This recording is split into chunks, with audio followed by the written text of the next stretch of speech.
So, isang mapagpalang umaga pong muli sa ating lahat. Ako po ay nagpapasalamat sa ating Panginoon sa patuloy na pag-iingat niya po sa aking anak at sa buong pamilya. Salamat po kay Lord. Sabi nga po, hindi lamang po sa kasaganaan, dapat magpasalamat ang bawat isa. Maging sa kawalan ay nandoon din na inaasahan ng Panginoon na tayo ay dapat pa rin na magpasalamat. So nagpapasalamat po ako kay Lord, no? Bagaman umalis si Leo ay way best. So nagkatrabaho lang po sila is kahapon ng tanghali kasi kahapon lang po talaga dumating yung kanilang iniintay na deliver. So nandoon po talaga na mahirap na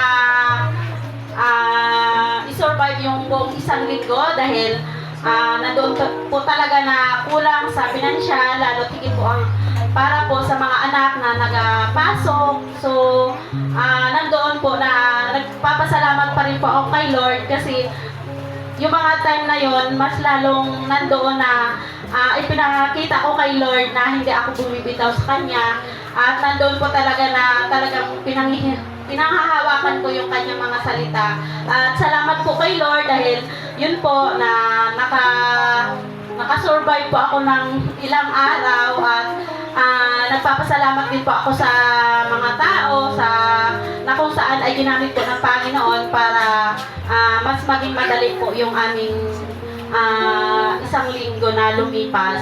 At yun po na talagang mabuti ang Panginoon dahil nandoon po na tinugon na po ng Panginoon yung aking panalangin na sana po ay magkatrabaho na po talaga sila. So, salamat po kay Lord at ako po ay maghahandog ng awit sa ating Panginoon na pinamagatang nararapat sa iyo.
Sa iyo pa